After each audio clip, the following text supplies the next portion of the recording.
All right, guys. So welcome back to another episode of Siblings in Crime. My name is Blake Murphy. And I'm Allie Russell.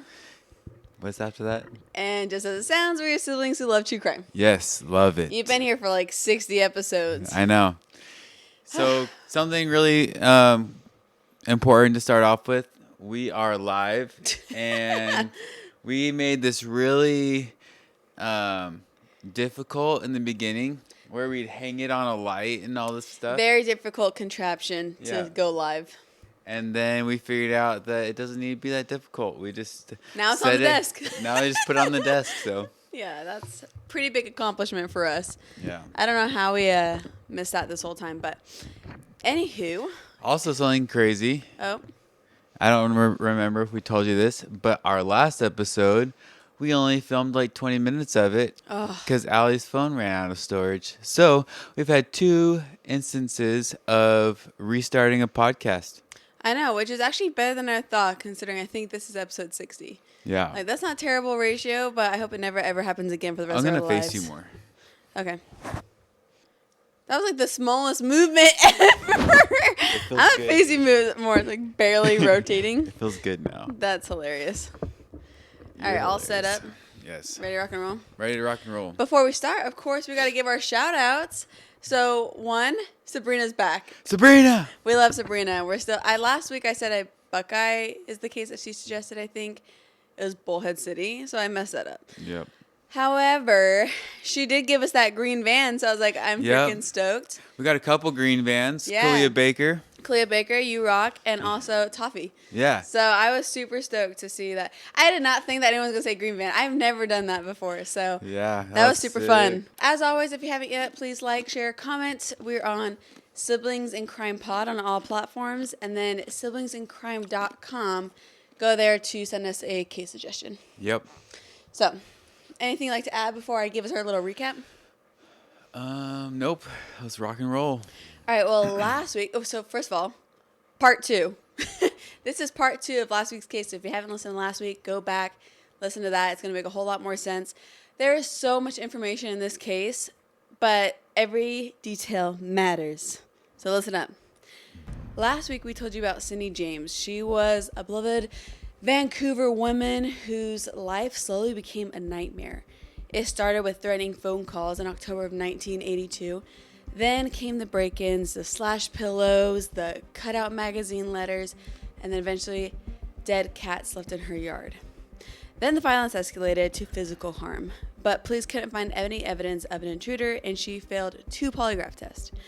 Everyone had theories. Roy, Pat, a disgruntled patient or parent, even the mafia was talked about, but no one had proof. And by the summer of 1984, the attacks weren't slowing down, they were only escalating. And that's where we left off last week. So today, we will dive into the hypnosis sessions that would undiscover disturbing memories and so much more. I'm actually going to backtrack just a hair from where we left off last episode, like the infamous green van incident. Yep. So I'm going to backtrack just a hair so we can set the scene leading into that. But this is part 2 of the Cindy James case, and this is where everything unravels. Whoa. You ready? I'm ready. Let's roll.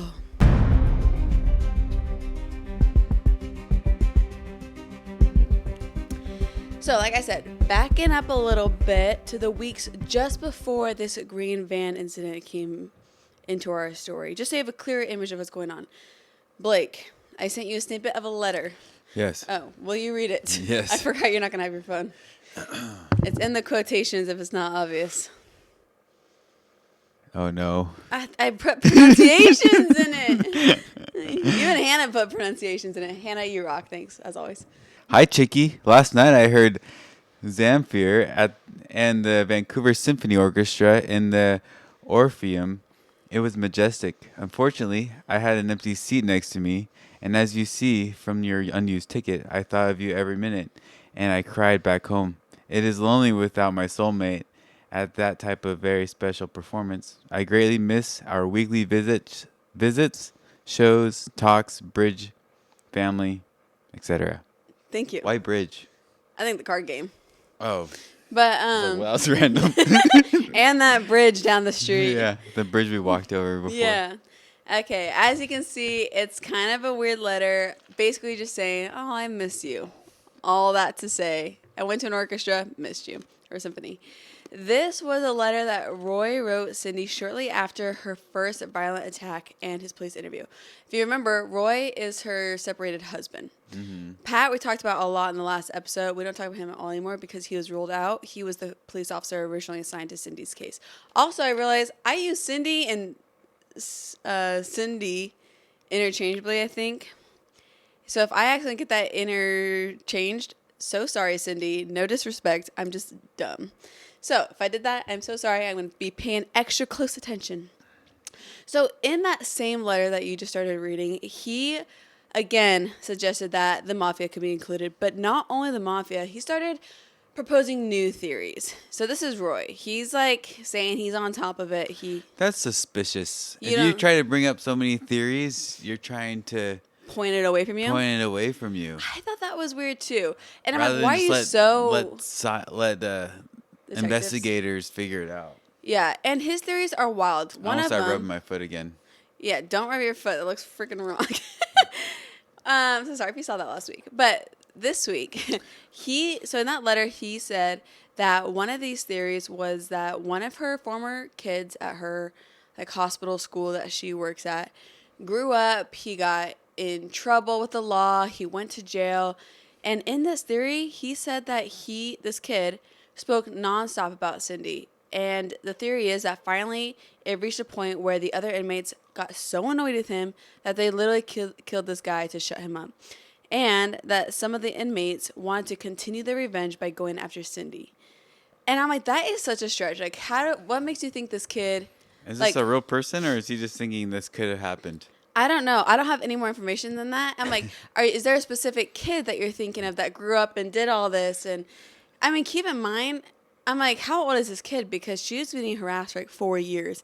So it's not like he grew up to be like 30, 40 years old by the time he's in jail, getting murdered. He's obsessed with Cindy. What if like all of his theories are right and it's just different people? And Just he's a like- bunch of people harassing he's her. like, I have a feeling it's the mafia. And it was the mafia for the Oh my first gosh, year. And can you then imagine? So it was like such a bizarre theory. And everyone's like, what the heck are you even talking about, Roy? how bizarre. How bizarre. And then another theory emerged after he watched a documentary about a hitman, and he's like, I think it was a hitman. And investigators are like, okay, if it was a hitman, who's saying the hitman? Like, you have no weight to that. Yeah. So they think everything he's saying is far-fetched, and I agree. And it just shows, like, to me, Roy feels, like you said, he's pointing too many fingers that it looks worse on him at this point. So 2 weeks after these letters, Cindy took a third polygraph test. And this time she actually passed. So it took 3 in order to pass. Roy was asked to take one as well, but he declined, citing he had heart medication that could interfere, which I understand that. But I will say, while he was getting scrutinized by the police, for 3 months, during those 3 months, Cindy experienced complete silence for like the first time.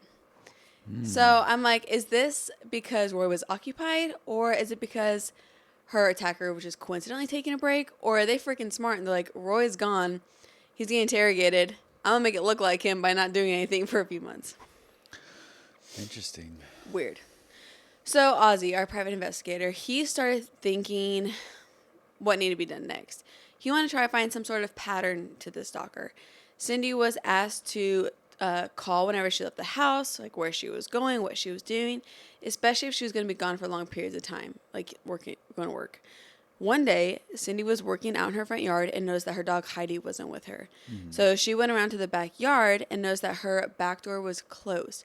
So Cindy intentionally left the door open because she was going to be going back and forth inside the house. Once she saw the door was closed, it like freaked her out. So she went to her neighbors and called Ozzy right away. And Ozzy booked it over. The two of them went inside the house to investigate, see if anything was wrong. When they went inside, what they found was Heidi the dog, beaten and cut, and had a rope around her neck tied to the kitchen table. Now, that is freaky for many reasons. The fact that Cindy was right outside. But when Heidi was released, Heidi did run over to Cindy, like looking for protection. And of course, I feel like dogs would pick up. Like if Cindy was the one doing this to the dog, you wouldn't think that the dog would just like be cheerful to go run over to its owner. Mm-hmm. And because of that, I'm like, if you think Roy is suspicious, bring over people who think is suspicious and see how the dog's going to react. Yeah. I mean, I don't know. I mean, it's not like that would carry much weight, but it would be suspicious to see. They also found that on the window that was like looking out over the garden where Cindy was working, there were that different type of cigarette butts there. But DNA testing for Canada in 1984 was still 4 years away from being tested. Mm-hmm. So they weren't able to test them, of course. But it is weird that that same cigarette butt that was there at a previous attack was back in her house at the window looking out over Cindy. Weird. That would freak me out. I don't know how you ever feel peace in a home again. Yeah. I don't think you do. She should just move states. I don't know why she's not. Like, I think she loves her job. But I'm like, it's not worth it at that point. Find the same job somewhere else. Yeah. Ozzy knew he had to do more, and then this is when they finally installed a closed-circuit security system. I'm like, it took you that long? I know, like, in the 80s, it probably not hard to get. It's probably weird. Yeah, probably hard to get. It's probably like armed guards nowadays. What? Armed guards? It's like the Queen's little soldiers outside type of thing. I don't know about that. But they finally got cameras. They're trying to get the stalker. As I think it's cameras. Yeah. I mean, it's been however many years. They have cameras back in the day? I'm just kidding. Who knows? This is the 84. No. You just spill your drink? Oh, my gosh. We'll keep rolling. Is it in your lap? Yeah, we'll keep rolling. Oh my gosh. It's going down my pants right now. Okay, great. Love that. Well, this is where we left off last time. Okay. Because, are you back with me? Yeah, I'm back with you. Oh my gosh. So, they put up security. But how would this help if Cindy was attacked outside her home? And like I said, this leads us to where we left off last time. We're in Dunbar Park, July 23rd, 1984. Dunbar Park was a nice family park, very populated. People were there a lot. Cindy had taken Heidi there for a nice evening walk. Late that night, at a house across the street from the park, there was a knock at the door. The husband answered the door and saw a woman swing on the porch, leaves in her hair, all scratched up. Whoa. All she managed to say was help before she passed out. That's weird. Mm-hmm. The wife ran to call the police. When they arrived, the couple was surprised to know that the cops recognized this woman, and it was Cindy. She was then taken to a local hospital, and it was noted that she was weepy and highly distressed. It was behavior that was consistent with taking a large dose of drugs. A needle mark was found in her right arm. A toxicology report was done, and it showed large amount of benzodiazepines. I never say that right, but that's how you say it, I think. I think it's pans. Pans? Peens. Not beans. That's what it looks like in the pronunciation. I don't know anything. I'm not a doctor. But she had this medication a lot in her system. This is a nervous system suppressant and is usually prescribed for things like anxiety, insomnia, seizures, that kind of thing. In large doses, it can even cause memory loss, which is bizarre. They couldn't determine whether she had took it orally or by injection, despite the needle prick in her arm. Like, it wasn't definitive. And it was also undetermined on how much was in her system. I thought you'd be able to see that right away, like when they do a toxicology report. Regardless, at the time, Cindy had been prescribed Ativan. And Ativan is used for short-term relief from anxiety and insomnia. And so she had a prescribed medication. The known side effects were drowsiness and dizziness and all these things that she was actually feeling. But Cindy swore that the last time she took her medication was 3 days prior. And if you take a ton, like, you could still be feeling the effects. Mm-hmm. But they're kind of like, are you overdosing on your own medicine? Yeah. And she's like, I literally was just drugged and, like, left at this door. Yeah. So the investigators are so skeptical of Cindy at this point that everything she says is up for debate. Mm-hmm. This attack showed a shift in the stalker's MO because this is the first time that they were willingly attacking her in public. So another thing that makes this attack stand out. Does no one see it in the park? No, that's what I was going to say, is that how was it so discreet when it's like a pretty busy park? This was towards the end of the evening, so the sun was setting, maybe bad visibility, people didn't see what was going on. But regardless, like, another thing that makes it stand out is that the couple who helped Cindy, this is like their first time seeing Cindy. And so now, like, Cindy's story is, like, getting out to the public. Like, no one knows she's getting harassed except for the cops. So now it's going to become public knowledge soon. Like, media is going to take a hold of this because it's public. And so now they're, like, the investigators feel like they're working against the clock because now they have, like, the media pressure that's going to be coming after them. Yeah.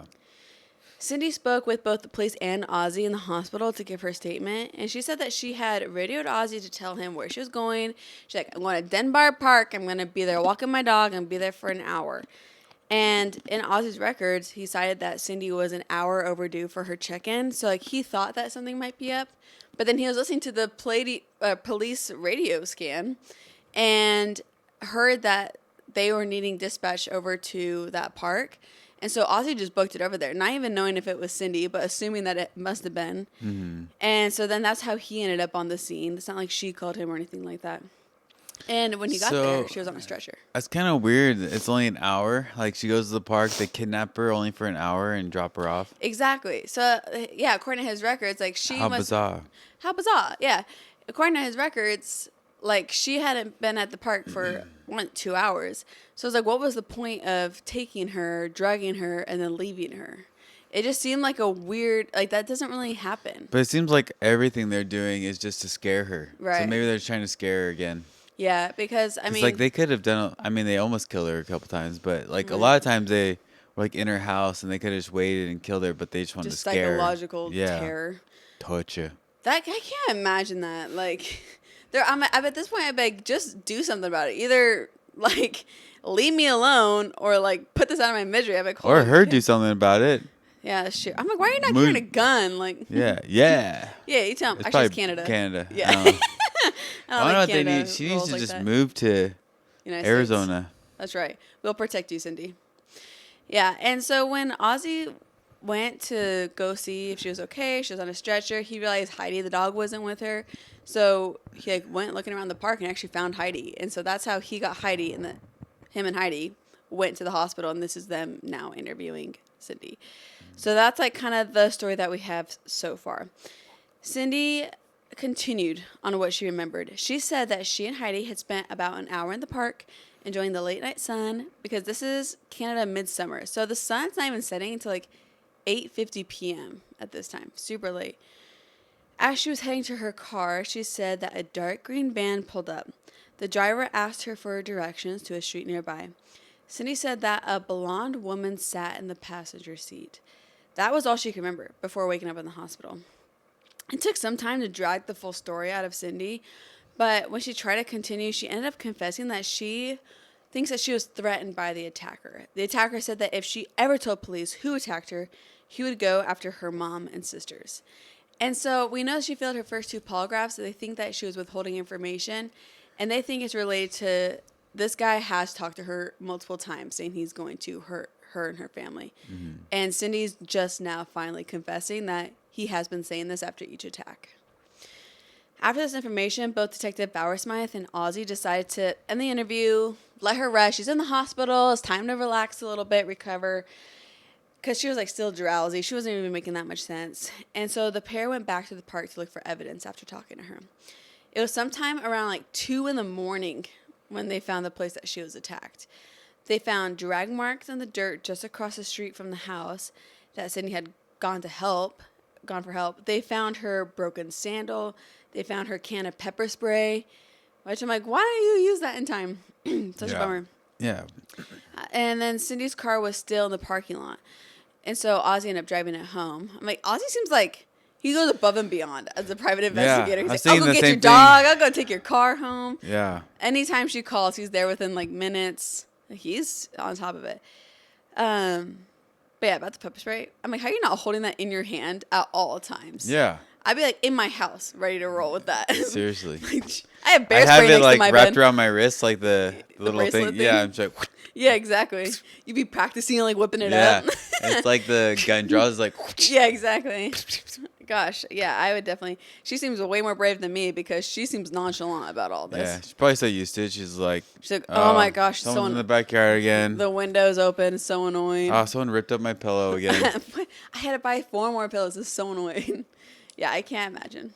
So the only people who knew about Cindy's attack at this point was the police, Ozzy, the family at the park, and Cindy's family because they called and notified. So despite that, it seemed kind of odd when something strange was happening at the hospital. What was it?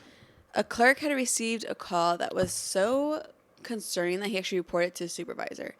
The supervisor then turned it over to Detective Bowersmith. Apparently, a man had called asking some unusual questions. The clerk said that he sounded like he had an accent, maybe New Zealand accent or something along those lines. Or he's faking it. But was unsure. The concern came from the questions that he asked, like, does your hospital have security staff? First of all, what hospital does not have that? Mm-hmm. Also, when does the emergency wing close? How many floors does the building have? And just weird, specific questions to the building itself and what type of security there was. So the clerk offered to transfer them to the supervisor, like, maybe they can give you more information. And the caller hung up instead. Mm-hmm. So when Ozzy heard this, he was like, that's not New Zealand. That is South African. You know who has a South African accent? Roy. No yes, way. He does. He sure does. And so they go over to the clerk and they have an audio of Roy. Like, does this sound like the person who called? And the clerk said, yeah, that sounds the same.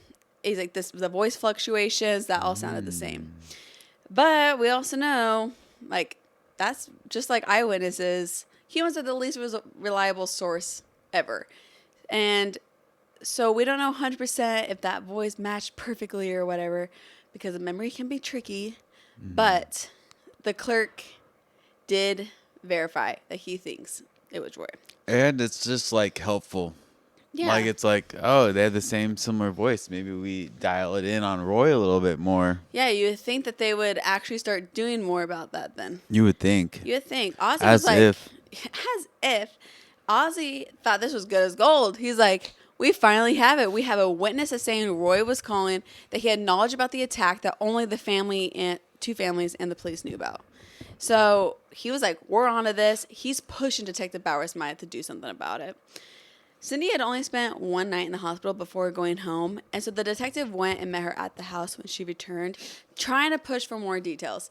And I can imagine how frustrating that is. Like, she was major drugged, and she's like, I literally cannot remember anything else. She did what she could, and she did add details saying that the park was busy, which, like you said, how are there no eyewitnesses? That should be the first thing. Put out a bulletin. Anyone that was at Dunbar Park, see a dark green van, you know. Yeah. And it seems to me that the detectives aren't taking her serious enough, where they're not really doing all the police work that you would think they would be. You think that girl is his new wife or girlfriend or whatever she was? That girl? In the green van. Roy's new girlfriend? Yeah. I don't know. Yeah, I had the same thought. Like, maybe. But listen to this. So she said that it was just after 9 p.m. when the dark green van pulled up alongside her. She said the man who asked her the question had long hair, a big bushy beard. She would have recognized Roy. Yeah. And square glasses. And the woman had blonde hair, was sitting in the passenger seat. However, Cindy said that she didn't see the woman's face, at least. And despite detectives not being convinced, Ozzy was like full blown onto this, especially because she had the needle pricks in her arm. He's like, she was absolutely drugged. Yet everyone's like, well, she could have just taken it herself, which is so crazy. Yeah. So, ooh. Yeah. Yeah, seriously. He decided a new approach was needed. This is Ozzy's opinion. Ozzy suggested hypnosis. And he's going to try to get more information about what happened that night and try to get an identity on these people. Do you believe in hypnosis? I don't know. I go back and forth. I feel like hypnosis, I think you can do things to help retrieve some memory. I don't think that means that it's very accurate ever. I think there's ways that you can help with like different traumas. Mm-hmm. But just pulling out more information, I don't think so. Yeah, I think so. You think it's 100%? Probably. Really? Yeah. No. Do you know anything about the satanic panic of the 80s? No, but have you ever heard John Kiriakou talk about, of the CIA, talk about his hypnosis theory, story? Mm-mm. He had to translate for a guy that was getting hypnotized, and they like put him under hypnosis and made him hold his hand up. And like the guy held his hand up for 3 hours while he was under hypnosis, and then right when they like ended it, he like threw up everywhere and couldn't remember. Yeah, Yeah, It's like no one can hold their hand up for that long. maybe there's like times and places. I don't know. Like, if you knew anything about the satanic panic, that's where I like lose faith. And maybe there are good hypnosis that are able to hypnotize better. And then there's also people who are like mentally tricking people, because the satanic panic, that was like all of a sudden all these like therapist people were trying to do hypnosis, and all these people were starting to like say that they were in like Satan rituals. People, like over 200 something people, I think, were convicted for being like involved with Satan, and hypnosis were like deemed as experts on the stand. And because of that, like many people went to jail, and they would say things like there was like all these different Satan rings that like everyone's eating babies, and like 7 million kids were getting lost every year. And they're like, there's not 7 million kids. And so they were saying things that didn't line up with the data they had. So I think you can get brainwashed to an extent if you're not careful with it. But maybe there are scenarios where if you're experienced, you can make people do certain things. Well, they were just helping him remember a story. Like he was, like basically getting the guy to pull out memories he couldn't remember. Yeah. And I don't know how I feel about it. I feel like maybe a little bit, but I think it has to be the right person, the right scenario, because I think you can get brainwashed so easy, and you're getting hypnosed, and you had a dream one time, and now it feels real because it's a memory and you're pulling it out of nowhere, you know? I don't know. What are you looking at? Was my hair wrong? Yeah, Why are you looking at it like that? I don't know. Mitch always gets mad at me for it. I think it's where I look at people. Oh my gosh. Okay, well, anyways, Cindy eventually agreed to see a hypnotherapist. In August of 1984, she went with a hypnosis, and she revealed what happened at Dunbar Park that night she was attacked. She added the detail that she heard laughter from behind her, and when she turned around, she saw a man with no face remove a wig. Okay. She said that the couple from the van had strangled her and kidnapped her. She was taken inside the van and saw more people. The man with no face was there, and she thinks that he had been wearing a mask. That's why she couldn't see any facial features. Oh. And he held her down as someone stuck a needle in her arm. At some point, she thinks she heard Roy in the van. Whoa. Does she know about the call? No, I don't think so. Whoa. When this information was passed along to the police, they didn't really believe it, actually, because at some point, investigators had written Roy off as a suspect. I don't know how. Ozzy's the only one that is like, why are we not looking at Roy? And the detectives, for whatever unknown, not documented reason, do not believe that Roy had anything to do with her attacks or any of the threats. And so now she's kind of placing him at the scene of this attack. So during the 2 weeks between Cindy's attack and the hypnosis session, Cindy's case had been actually transferred to the major crimes now, because now that she was attacked in a public place, it's getting more attention. So now the main detective is Chris Bjornrud. I think it's how it's pronounced. We're going to go Detective Chris. Detective Chris. Detective Chris. Ozzy still believed that Roy, like I said, was behind it all. And so he goes to the new detective and is like, this is the guy that no one is looking at that you need to. And like Cindy starts telling Ozzy crazy stories about Roy. And whether these are true or not is undetermined. She says that Roy was a drug dealer. She says she found cocaine in the house one time and had flushed it down the toilet. She said that Roy would also use his position as a doctor to get drug samples and sell them, that he operated while he was living in South Africa and then reestablished in Vancouver. Also adding that he would make drug stops in the Gulf Islands, where Roy would go sailing lots of times, and they had a cabin over there. Like, so she's saying like some harsh things against Roy. That's like a huge accusation. None of it can be confirmed. But Ozzy brought those stories over to her new detective, Chris. The detective took notes and finally did what no one else would do and actually went and talked to Roy. Like, okay, we're actually going to interrogate this guy. We're going to figure out if he's doing all these drugs, because if her story about the drugs are true, maybe there's some more validation to what she's saying about other stories. So Detective Chris requested Interpol to interview Roy's first wife. She and her daughters had moved back to South Africa after a divorce of 20 years previous.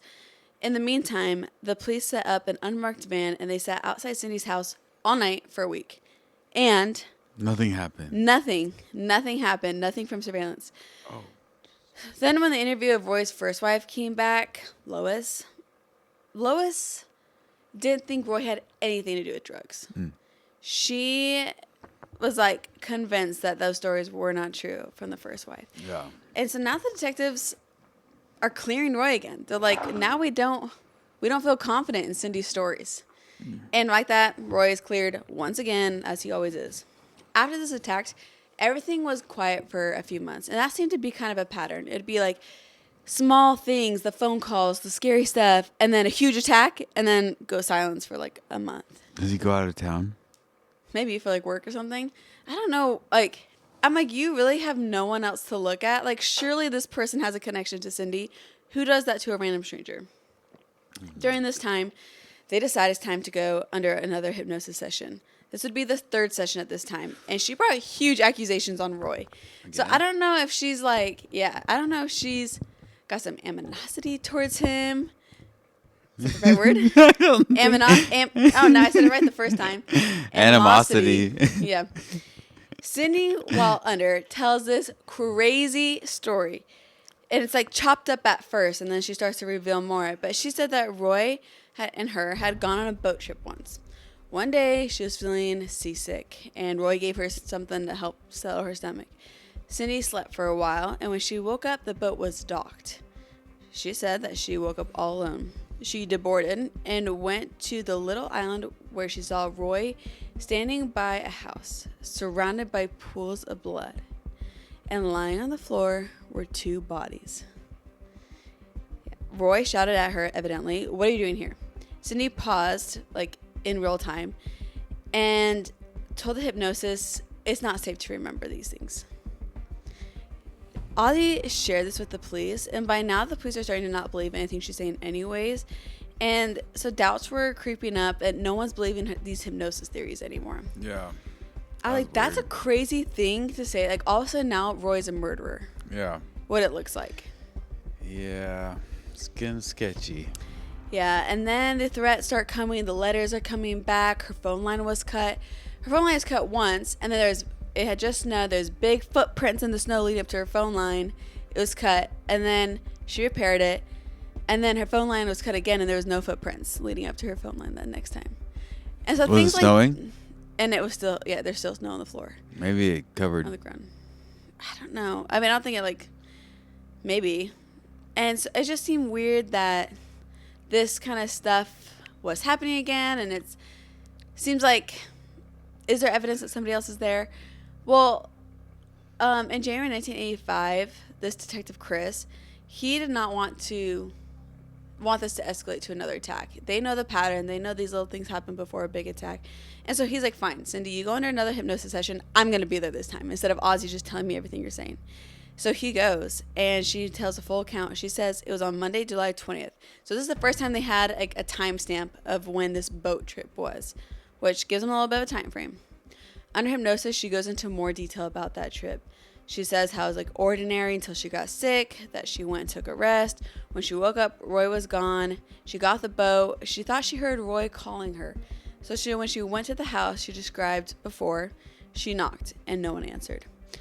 At this point, the therapist tells her to look around, relay any information she sees, in the surrounding area in this house. Cindy said, "I mustn't. Not safe." So the therapist pushed her to share a little bit more, what do you see? And Detective Chris wrote down, at this point, Cindy's looking terrified. Her facial expression looks very nervous and scared. Cindy then described in more detail the scene of the two bodies on the ground with Roy standing over them. She said it was a man and a woman, dead and covered in blood. Roy was in the middle of dismembering their bodies. Ew. Yeah. They were on a boat before? They sail a lot. Maybe they can go back in their log books and look and see when the last time, or if they were sailing that day. Right. So, they're going to go and try to investigate this. I don't think they have log records the way we do now, where it's probably a lot more documented. Yeah. But Cindy has a general idea of where they used to sail, and so they want to go find this island. Find the island, find the house, find out if there's anything that looks familiar to Cindy, and get an idea on this man and woman that supposedly got dismembered. Yeah. Because from her memory, Roy was yelling at her and said, if you tell anyone what happened here, I'll do the same thing to you, your mom, and your sisters. Which is like that same threat that she keeps saying that she's been getting from this attacker. Mm-hmm. So the next thing Cindy remembers is that they were on their way back to the main island, and that's all she said. Oh, besides the fact that she said, actually, that they dropped big bags in the ocean on their way out. Oh. Yeah.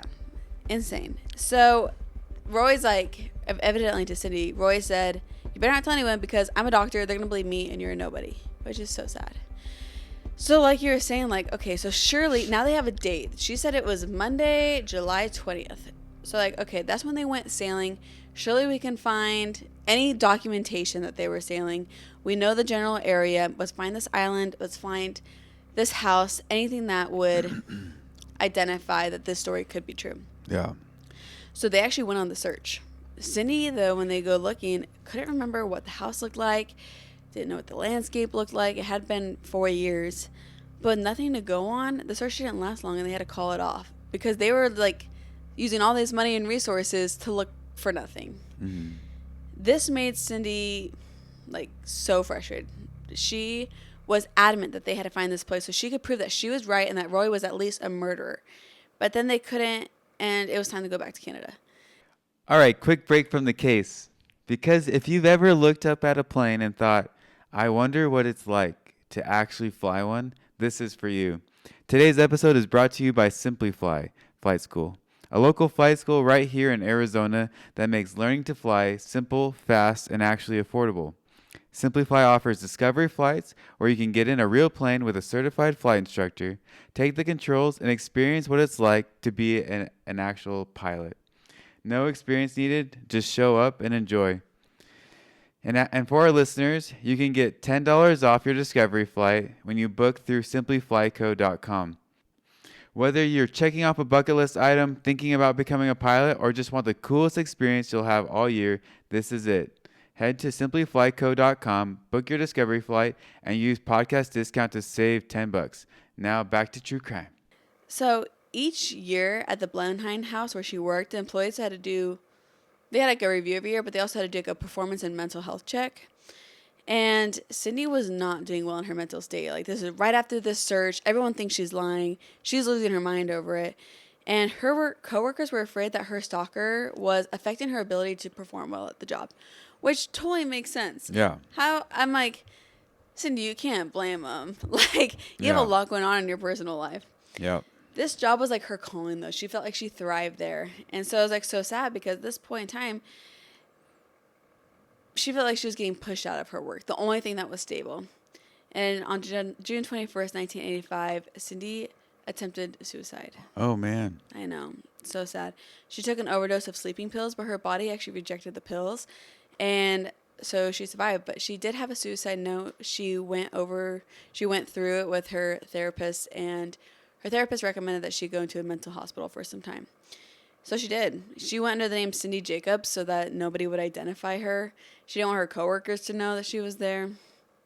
But from Cindy's diary, she wrote that, I went due to severe depression and I changed my mind the next day. She decided once she was in that she didn't want to be there.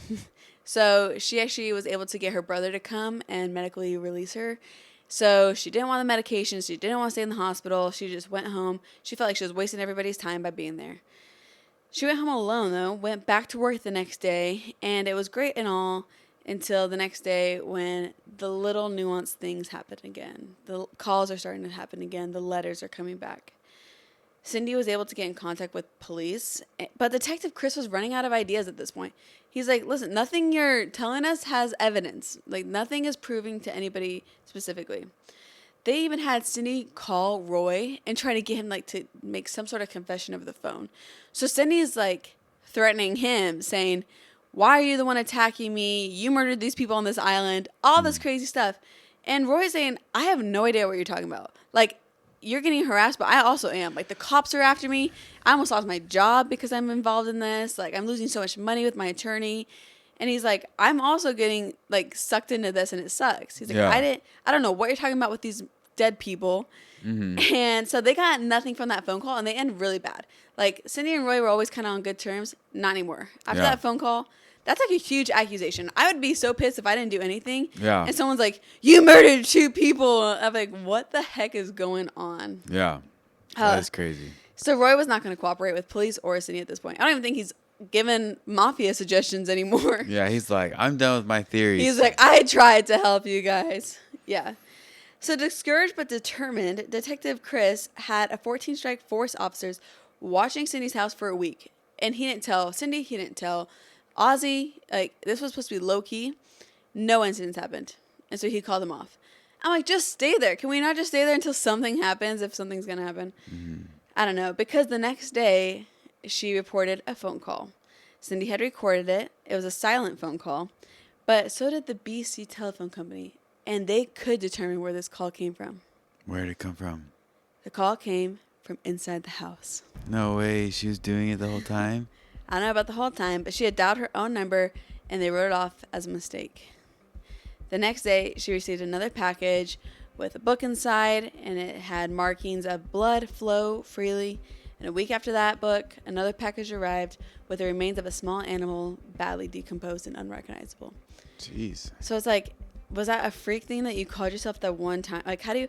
I don't think it's easy to just butt dial yourself back in the day. Like, you're doing, like, the circle thing probably. You know, that type of telephone? And so I think just the little things like that just give enough doubt to investigators in all... Like, lose credibility in all her stories. August 5th, 1985, Cindy had her phone line cut again. Her basement window was forced open. They put on another surveillance watch and still can't find anything. At the start of her second week of surveillance, Cindy reported several fires that had been set in her basement. This is where it gets weird to me. Detective Chris got to Cindy's house as fast as he could. I guess he had already pulled surveillance off because in his detective notes, it doesn't say that anyone was there witnessing anything. But this time he brought another detective. And this detective, Caroline Halliday, seems pretty... I don't say intense, but kind of. She is known for fighting for women in the force, carving out their place in a male-dominant world, like that type of thing. Yeah. She's known for a key eye in detail, though. That's like her specialty. Sounds like a woman. Yeah, exactly. That's what I'm saying. The first time she heard about Cindy was after this rotting animal incident, like that package we just talked about. Yeah. So she goes to the house, and I feel like they should have had a woman on this case since the very beginning. The first thing she knows about this case was that nothing was normal about it. She said that she was annoyed because she saw Ozzy Caban cutting and fixing the wires outside of Cindy's house, which she's like, he's a private investigator. He knows not to mess with wires or anything that could disturb potential evidence. Mm-hmm. She thought that he was severely incompetent to be working on this case. Mm. And she's like, this is an active crime scene. He's not the person to be here. So she thought he was in the middle of destroying evidence. She's like, we could see if it matched different types of wire cutters, you know. So she's thinking that way. She's the first person thinking we can do this kind of stuff. So Detective Halliday's first impression of Cindy was not good.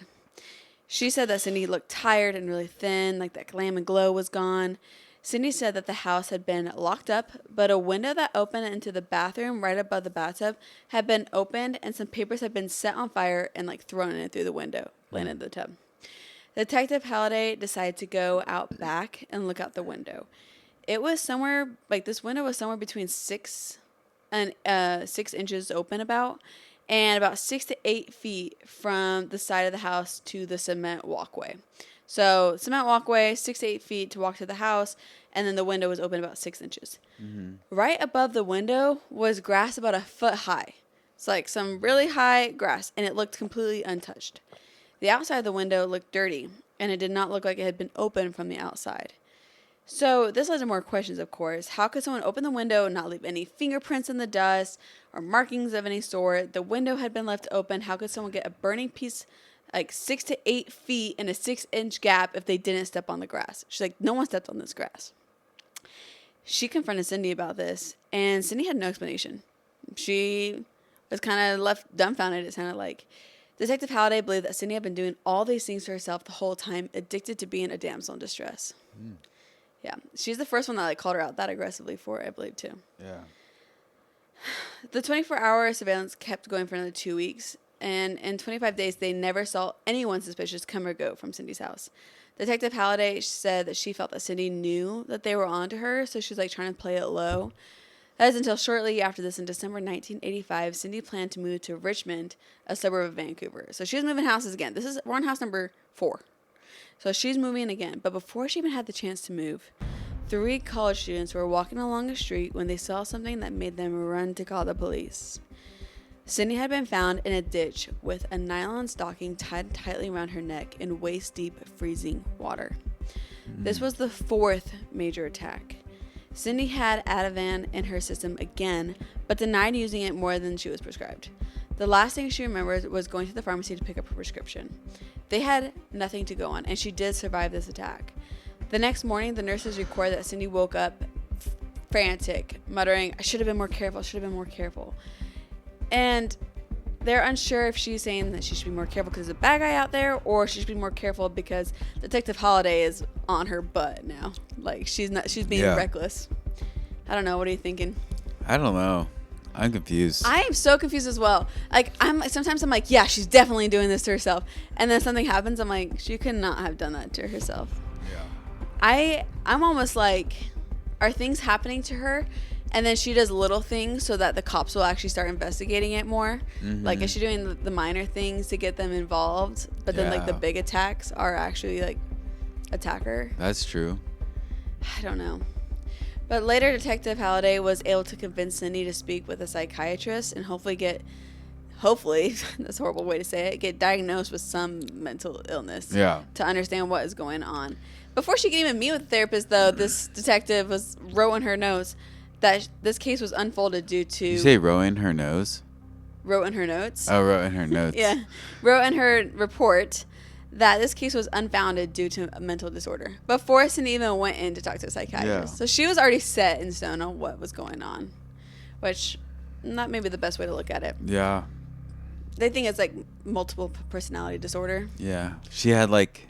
Denise was the one doing it to herself. Yeah, exactly. That's kind of what they're thinking. Like, it's better known today as dissociative identity disorder, where like one personality is trying to like get the attention or kill the other personality. That's such a freaky thought. I guess nowadays they say that like it's more so rather than having like multiple personalities, people have learned to like, dissociate and take on the characteristics of a different personality. So I don't know how flip-floppy it is, but she's convinced that it has to be something that she's unaware that she's attacking herself. Yeah. With Detective Halliday's report, Cindy could be written off as a mental health case and would potentially be ignored just as the girl who cried wolf. Cindy met with the psychiatrist for 1 hour, and this one doctor determined that the incidents over the last 3 years had been self-inflicted and that the root cause was from sexual assault that happened when she was a child. However, Cindy never met the psychologist again for a follow-up appointment, and nothing else could be gathered about her mental health. And that was like the only mental health assessment that she really went to try and get diagnosed, and she never went back to him. Interesting. Yeah. Cindy was ready to finally move into her new house in Richmond, and she had rented her old house to a friend. She was off, like, ready to start new. That is, in her new house, she got a new phone, got a new call left on the answering machine. New call? She got another call, yeah. It said, quote, "You're a dead B-word, and it's going to hurt real bad." Cindy called the Richmond police and reported the incident, and they were unable to gather anything besides it sounded like a male voice on the voice recorder. Mm-hmm. I would literally lose my mind at this point. Cindy was still friends with her friend Agnes from like 2 houses ago, and her husband Tom, and they would often stay at Cindy's, like at her new house, to like be there as a support and a protection. And one night when they were there, the house caught fire. Tom went out the front door and saw a man standing across the street, and he called out to him. The man turned and ran away super fast. So there was a guy. So it seemed like there was a guy, unless it was just a stranger watching the fire and got spooked. The fire department got to Cindy's house in 15 minutes, but she lost so many personal items, her photos, her memorabilia, everything. Cindy told an officer that she may have left a cigarette out, like maybe it was like an accident. But they disagreed. This fire was fast moving. It started with like lighter fluid or some sort of accelerant in order to get it going. But the glass was also found on the outside of the house. This indicates that the fire blasted the window outward, And if it was arson, the glass would have been on the inside. If someone was like throwing something into the house to light it up, the glass should have been on the inside. Yeah. And so they're in the opinion that Cindy set her own house on fire. That's what the fire chief decided. Mm-hmm. Despite that, like, the insurance company still paid out Cindy's claim, and they thought it was for the insurance money this time. Mm. So Cindy went to stay with Agnes for a little bit to figure out her living situation, and she was only getting more worried about, like, Agnes was only getting more worried about her. They ended up taking her to, like, a psychiatric hospital, like a Riverview hospital. It was noted there that Cindy would only answer with one word, and when they asked about her incident, she would keep eye contact for a second, and then, like, put her hands in her face in her hands, and would just get super emotional. She's like, "Am I crazy?" She's freaking out over it, and it was determined that, of course, she was not doing well mentally in a lot of ways.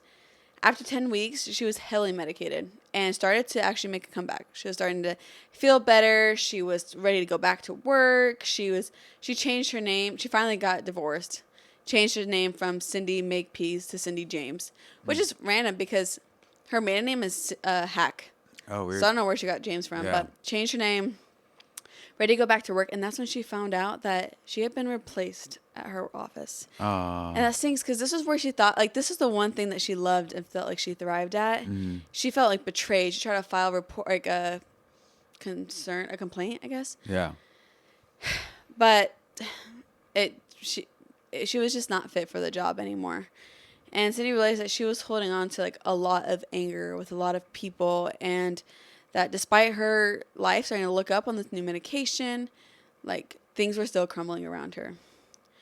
So, that being said, in October 1988, Roy contacted Cindy for the first time since that last phone call Cindy made in the police station years prior. He had received two strange voicemails. One said, "Cindy dead, meet soon." The other said, "More smack," they think heroin maybe, "more downers," probably opium, and "another grand after we waste the C word. No more deal." Weird voicemails. He gave the tape to his attorney, who then gave it to the police, and Roy called Cindy to make sure she was safe. Well, later that month, Cindy had been found in her garage, hogtied and naked from the waist down. What the freak? She had, yeah, exactly. She also had another black nylon stocking tied around her neck. The police hired a knot expert, Robert, and they asked him to analyze the knots, and he concluded that it was highly unlikely to be able to tie these knots herself. Cindy was obviously unsafe in her own home if they were able to just get in and tie her up. Between April and May, two more break-ins were attempted to happen. They brought the scent dogs out. One time they caught a scent, the other time they didn't, but still led to nothing. And that is all leading up to May 25th. Cindy went to the bank and to the grocery store. And around 10 p.m. that night, Agnes and Tom began to get worried about Cindy. They were supposed to play bridge that night. Hence why I thought that it was the game bridge earlier. Yeah, I was confused. Me too. They were supposed to play bridge that night, but never heard from Cindy. They went over to her house and find out that it was all locked up. It was all dark. Cindy did have a basement tenant now at this point, and so they went and asked Richard if they had seen Cindy all day, and he said last he heard was that Cindy said she was going to the store. So they drove over to the shopping center to see if they could find any evidence that Cindy was there, and right there in the parking lot was her car. Uh-oh. They drove over to it and looked inside, and they saw Cindy's things strewn out over the front seats. Cindy was nowhere to be found. They called the police because Cindy was officially missing.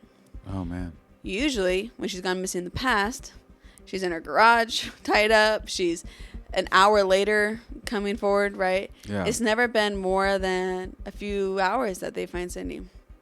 Not the case this time. A few days after she'd gone missing, Richard reported to the police, so the downstairs neighbor, reported that he had received phone calls from a man claiming to be Cindy's dad, asking about Cindy's insurance policies and money. Richard said that everything would have to be done in person in the office. Like, he has no handle on that. And the police had called Cindy's dad, Otto, and after maybe he called and spoke to Richard to see if there's any update with Cindy or her policy. Otto never called about the insurance money. He's like, I definitely did not make that phone call. Mm-hmm. So that's a weird random thing. Yeah. Creepy. Looking for money. Yeah. 2 weeks pass of searching with no luck. That is until June 8th, 1989, when a man was walking past an abandoned house in Richmond, British Columbia. The house was scheduled for demolition, and the backyard was overgrown with bushes and debris like it's a wreck of a house. Mm-hmm. The man noticed something unusual in the yard and looked closer. That's when he saw Cindy's body partially concealed under shrubs. She was hogtied again, lying on her right side, facing a relatively busy street. Dead. Oh, wow. Her jacket lay nearby. Spray painted nearby was what seemed to be a note from the killer that said, quote, "Some B-word died here." There was a trail of spray paint leading from the sign over to where Cindy's body was and encircled her. Jeez. Authorities were obviously called immediately. The pathologist noted that her hands were tied so tightly that Cindy had scratched her finger down to the bone in an attempt to set herself free. Jeez. After examining the crime scene, it was determined that Cindy had died in the spot where she was found and had only started to decompose on June 2nd. A toxicology report that they found 10 times the lethal amount of morphine in her bloodstream, and there was a small needle prick in the crook of her right arm. She also had a lethal amount of flurazepam and diazepam in her stomach. They also found a small trace amount of morphine in her stomach. If the morphine had been injected into her vein, she would have only been conscious for a few minutes and then would have died several hours later, though. Mm-hmm. What do you think about that? Crazy. So it seems pretty bizarre that someone would do this Yeah. to themselves.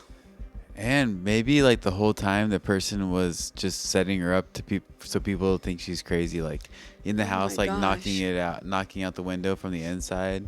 That's so messed up. Yeah.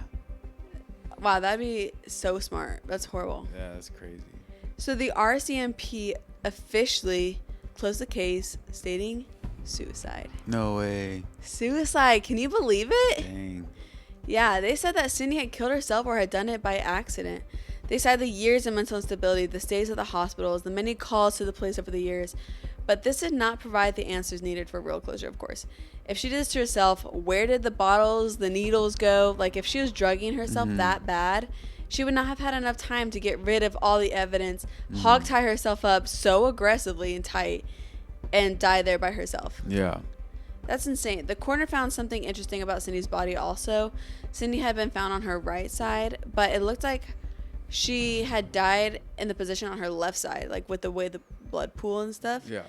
And so, like, she surely was moved after the fact, is what it seems like. Yeah. Or she was died somewhere else and was abandoned at this Whoa. abandoned house. Yeah.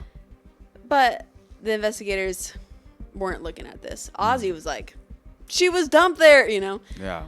A memorial service was held for Cindy on what would have been her 45th birthday, Dang. June 14th, 1989. Later, the house where Cindy's body was found was finally demolished. Jeez. So there were too many unanswered questions for Cindy's family. The coroner's inquest started in the spring of 1990. 5 jurors would hear testimony from over 80 witnesses. What should have lasted 3 weeks lasted 40 days. They were presented with everything we went over in this case and much more. So obviously it took 40 days because look how long it took us. Yeah, yeah. There was also alleged abuse from her father and allegedly molested by one of her brothers when she was young. Some of these allegations were presented from Cindy's diaries from over the years. It was also it was used to determine the state of her mental health and the start of her mental decline, and it provided a timeline of what happened. A psychiatrist who had worked with Cindy over the years said that Cindy had borderline personality disorder, which basically means that she had a difficult time keeping long-term relationships and was prone to emotional outburst. The not expert, the same one used before by the police, was brought in, and he was able to demonstrate how Cindy would have tied herself up within 3 minutes before the drug took effect, which is funny because it kind of contradicts what he said earlier, that it would seem very unlikely she'd do herself. Yeah. Also, that doesn't determine, though, how she would drug herself, get rid of all the evidence, then tie herself. Yeah. I don't know. On May 25th, 1 year to the day Cindy went missing, the jury came back with their verdict. They had to determine how Cindy died. That was their job. Was it suicide, homicide, or accident? They determined that Cindy's death was just simply by unknown event. Weird. And they closed the case. Wow. Yeah, and that's the crazy. heartbreaking harassment, abuse, and potential murder story of Cindy James. Wow, that one's crazy. Isn't that so much? Yeah. And that's why we wanted to really make sure you had all the details of the phone calls, the abuse, the cats, like literally all the different things, because you can go back and forth. Every little piece of evidence, I'm like, oh, maybe she is the one doing it to herself. Yeah, same. And then the next thing happens, I'm like, surely someone's doing this to her. Yeah. I still and don't like getting know. rid of evidence, I didn't think about that. That's interesting. I still don't know how I feel. What do you think? I don't know either. I think half the time I think she was doing it. Half the time I think someone else was doing something.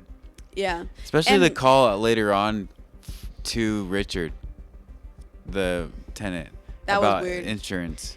Yeah, that's weird. I thought it was weird. And then you think she called herself one of the times, you know? And then I'm like, then I go back to, why are you calling yourself? And I'm like, I don't know. I go back and forth. I think that it could have been a mix of them. I think she could have had an abuser and it was messing with her psychologically. Yeah. That she did some things to herself as well. Maybe to get more attention from the cops. Maybe just because she was in a mental crisis. Yeah. But I don't think that in the end she killed herself. Yeah, same. I think that was too far of a stretch for me. Yeah. That was so long. I know it was so long. That could have been a 5-6 parter. Yeah. So, but I wanted to make sure we got all the information we could, all the heavy swingers. But do you have any true crime before we leave? I don't. I need to pee really bad. Okay, we'll pick it up next week because we have had 2 very long cases. Yes. But that is all we have. And thanks for listening. We'll be back next week with another episode of Siblings in Crime. Thank you. Adios.